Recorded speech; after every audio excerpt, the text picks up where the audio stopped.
गुफ्तगू और इशाया और ये खाना पीना ये तो सारा साल चलता रहता है सियासी लोगों के बीच। मेरे ख्याल में पूरे है नंबर गेम। देखिए मैं आपको कैलकुलेशन सामने रख रहा हूँ कि 224 चाहिए तादाद हमें कौमी असम्बली में, 213 पहले से मौजूद है। कड़ी उम्मीद है कि मौलाना साहब जो है ना वो भी आ जाएंगे, तो ये 21 हो जाएंगे, तो आगे 3 रहेंगे। मंदोखेल साहब, आज जस्टिस काजी फायज ईसा ने एक्सटेंशन से मुताल्लिक बात तो की है, लेकिन जाहिर है ये अब डोरियां हुकूमत के हाथ में है कि हुकूमत कोई आईनी तरमीमी पैकेज या कोई बिल लेकर आती है और पार्लियामान ने फैसला, तो क्या कोई ऐसी बात हो रही है हुकूमती सर्कल्स के अंदर, क्वार्टर्स के अंदर, क्योंकि आज इशाया भी है शहबाज शरीफ साहब का, तो क्या इस पर गौर कर रही है हुकूमत? जी मंदोखेल साहब, मेरी आवाज़ आप तक पहुंच रही है? मैं ये जानना चाह रहा हूं कि आज इशाया भी है वज़ीर आज़म शहबाज शरीफ साहब के यहाँ, तो क्या हुकूमत गौर कर रही है कोई आईनी तरमीमी पैकेज या कोई बिल लाने का? देखिए बहुत सारे मामले हैं। अब देखो जब कोई चीज फाइनल होगी तो आपके सामने आ जाएगा। अब इशाया को भी आप सस्पेंस बना रहे हो, ये तो हमेशा होता रहता है। इशाया हुकूमती या इत्यादि मेंबरान के आपस में डिस्कशन के या मेल मिलाप के या असम्बली का कोरम पूरा होने के लिए ये डिस्कशन तो सारा साल जारी रहता है। इसमें कोई ज्यादा परेशान होने की नहीं, लेकिन मंदोखेल साहब, सियासी लोग जब बैठते हैं तो गुफ्तगू भी सियासी होती है। वो इशाये पे बैठे या किसी की खबरगिरी के लिए जाए, किसी की तीमारदारी के लिए जाए, तो सियासी बात ना हो, ये हो नहीं सकता ना सर? जी बिल्कुल होगी। मैं तो आपसे इत्तेफाक कर रहा हूँ। मैं ये कर रहा हूँ कि ये डिस्कशन और गुफ्तगू और इशाया और ये खाना पीना ये तो सारा साल चलता रहता है सियासी लोगों के बीच में। लेकिन साल का ये जो वक्त है ना सर, ये जो वक्त है बड़ा इंपॉर्टेंट है, क्योंकि अभी असम्बली का सेशन चल रहा है और इस सेशन में शहबाज शरीफ साहब ने अपनी पार्टी के लोगों को कहा, जिनसे हमारी बात हुई, उन्होंने कहा जी बड़ा स्टैंडिंग ऑर्डर है कि आपने ना तो शहर से बाहर जाना है ना मुल्क से बाहर जाना है, क्योंकि अहम कानून साजी होने जा रही है। तो मैं तो इस ज़मन में आपसे पूछ रहा हूँ कि क्या वाकई को प्लान है किसी आईनी तरमीम को टेबल करने का? देखिए मैं अब कानून के तालिब इल्म की हैसियत से, और खुद कल चीफ जस्टिस साहब ने माना भी है कि ये तजावीज़ आई है। मेरा ये कहना है कि आइन का आर्टिकल 177 ये कहता है 177 कि हाई कोर्ट से, किसी हाई कोर्ट से आप जज ले सकते हो, या जिस वकील की 15 साल एक्सपीरियंस हो उसको आप सुप्रीम कोर्ट के जज बना सकते हो। दूसरा आर्टिकल है आइन का 182 182, उसके तहत ये होता है कि जो जज रिटायर्ड होता है 65 साल की उम्र में, फिर 3 साल के अंदर आप उसको दोबारा हेड ऑफ जज ले सकते हो। यानी 65 साल में वो रिटायर हुआ है, 3 साल मजीद ये हो गया 68 साल, 1 साल आपने हेड ऑफ लिए तो ये होगा एक कम 70 साल। तो क्यों ना हुकूमत जो है ना वो ये चीज नहीं कर रही है कि जजेस की उम्र जो है ना वो 65 के बजाय 68 कर ले, ताकि आइंदा 2-4 साल में भी जजेस की कमी ना हो। और हाई कोर्ट में पहले से जो जजेस की कमी है उसको वहां पे उसके एलिवेशन हम कहते हैं, वो एलिवेटेड होने से पहले हम इसको कर ले। तो मैं ये समझ रहा हूँ कि ऐसे तजावीज होने चाहिए, अगर नहीं भी अंडर कंस्ट्रक्शन तो होने चाहिए। अगर जजेस की उम्र की हद बढ़ाने की कोई तजवीज़ पार्लियामान में आती है, या वो किसी बिल की सूरत में या कॉन्स्टिट्यूशनल अमेंडमेंट की सूरत में आती है, ज़ाहिर अमेंडमेंट ही करनी पड़ेगी, तो पीपल्स पार्टी सपोर्ट करेगी? मैं कदना रुकन के हिसाब से मैंने आपको बड़े तफसील से दोनों आर्टिकल का हवाला दिया है। जो जज रिटायर्ड होता है उसके बाद आप लेते हो एक कम 70 साल की उम्र की, तो आप बेहतर है कि इन्हीं जजेस की उम्र आप 65 से 68 कर दो, तो मामला जो है बेहतर हो जाएंगे। तो यानी पीपल्स पार्टी सपोर्ट करेगी, आप कह रहे हैं? मेरा जाती ख्याल है कि करना चाहिए। तो जाहिर है अमेंडमेंट के लिए 2/3 मेजॉरिटी चाहिए, तो वो नंबर गेम में पूरे आप? मेरे ख्याल में पूरे है नंबर गेम। देखिए मैं आपको कैलकुलेशन सामने रख रहा हूँ कि 224 चाहिए तादाद हमें कौमी असम्बली में, 213 पहले से मौजूद है, और कड़ी उम्मीद है कि मौलाना साहब जो है ना वो भी आ जाएंगे, तो ये फिर हो जाएंगे 211 221 221 हो जाएंगे, तो आगे 3 रहेंगे। तो 3 में ये कहूंगा कि यकीनन दूसरी पार्टी भी मौजूद है, और खुद जो आजाद इलेक्शन लड़ चुका है, 2 इंडिपेंडेंट जो आजाद इलेक्शन लड़ चुका है, 41 जो एमएनए है वो भी मौजूद है। यकीनन वो किसी पार्टी का अब हिस्सा नहीं है, तो उसमें से भी 3 आ सकते। तो मेरा ख्याल है कि हुकूमत अपनी जो तादाद है वो पूरा कर लेगी। सर नेशनल असम्बली में तो आपने तादाद पूरी कर दी, लेकिन असल तो मामला सेनेट का है। सेनेट के अंदर भी तादाद पूरी हो जाएगी?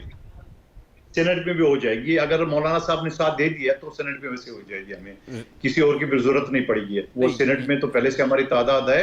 मौलाना साहब के आने से, 5 सेनेटर के आने से हमारी तादाद, मतलब जो तादाद है वो पूरी हो जाएगी मेरा। देखिए मौलाना फजल रहमान साहब के आने से जो 5 सेनेटर्स आएंगे, उसके बाद भी जाहिर है आपको कोई 2 सेनेटर्स चाहिए होंगे नंबर के मुताबिक।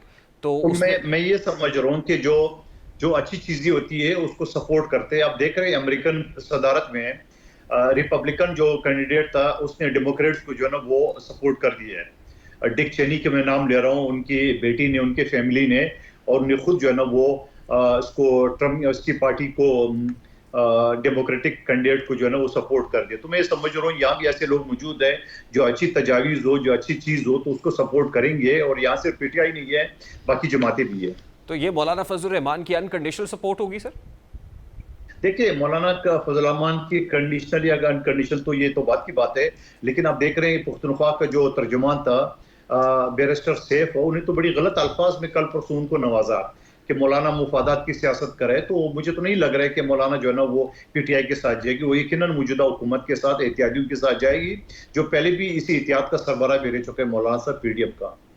ठीक, लेकिन पीटीआई तो ये भी कहती है ना कि मौलाना फजल रहमान की डिमांड भी थी हमसे कि आप हमें वहां से कोई 2-3 सैनिटर्स भी दें केपीके से, तो वो डिमांड हमने मंजूर नहीं की, तो हुकूमत ने मंजूर कर ली। अभी तो प्रोपेगेंडा करेंगे, अभी तो कुछ भी नहीं है। जब मौलाना जो है ना वो प्रॉपरली जो ऐलान करेगा मौजूदा हुकूमत के साथ, तो फिर बहुत सारी इनकी गाली गलोच हो, जो मौलाना और डीजल वो पता नहीं क्या क्या गाली गलोच से नवाज रहते, तो वो तो शुरू हो जाएंगे।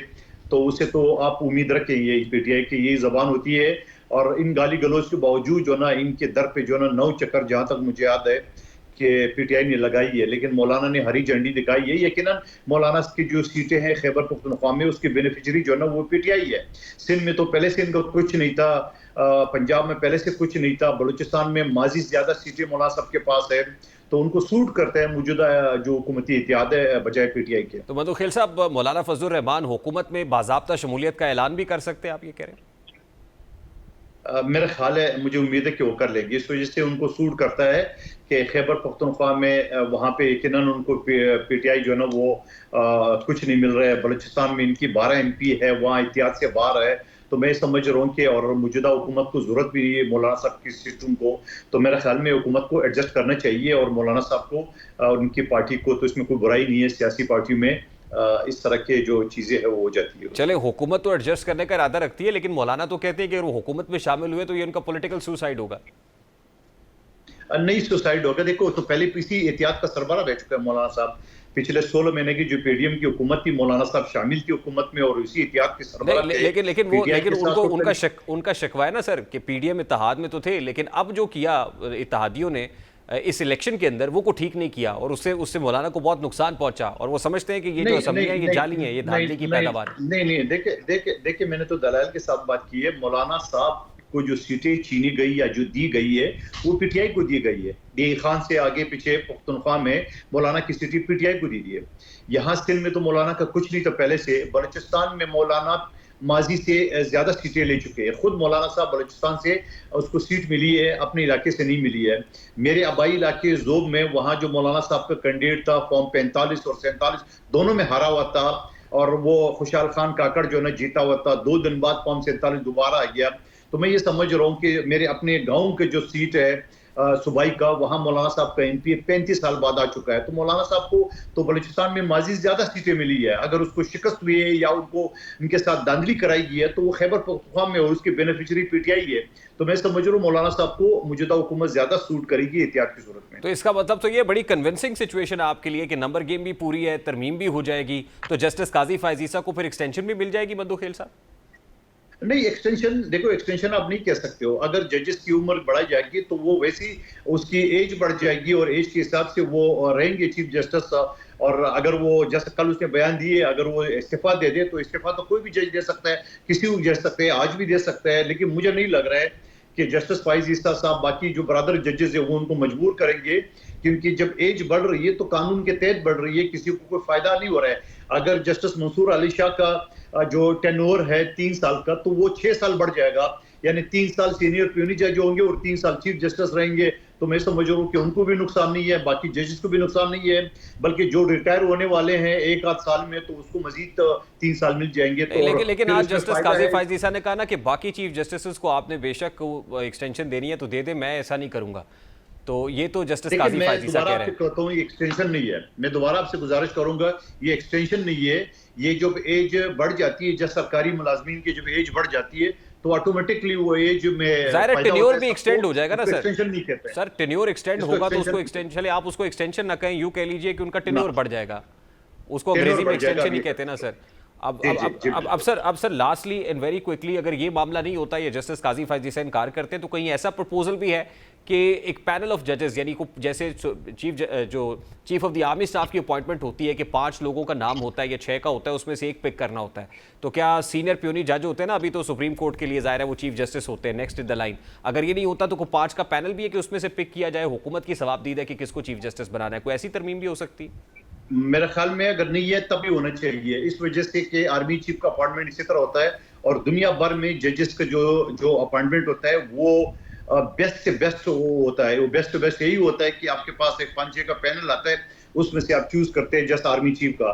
तो मैं ये समझ रहा हूँ कि अगर हुकूमत की ज़ेरे गौर नहीं है तो भी होना चाहिए मेरे वैसे वैसे मंदू खेल साहब, अभी तक तो chief of the army staff की अपॉइंटमेंट पे एक फड्डा पड़ता था, कंट्रोवर्शियल होती थी, लगता ये है कि अगर ये करेंगे तो फिर चीफ जस्टिस की अपॉइंटमेंट पे भी जो है वो इसी तरह से फड्डा पड़ा करेगा और वो तो वैसे पड़ा पड़ा हुआ है, वो तो वैसे पड़ा हुआ है। चीफ जस्टिस को तो अभी से मानने को तैयार नहीं है, उनको चाहिए अपने जो इनकी मर्जी के चीफ जस्टिस और जजेस वो चाहिए, जो जज इनके खिलाफ फैसला देते हैं उनकी जो है सोशल मीडिया में उनके खिलाफ गाली गलौज शुरू कर देते हैं वो।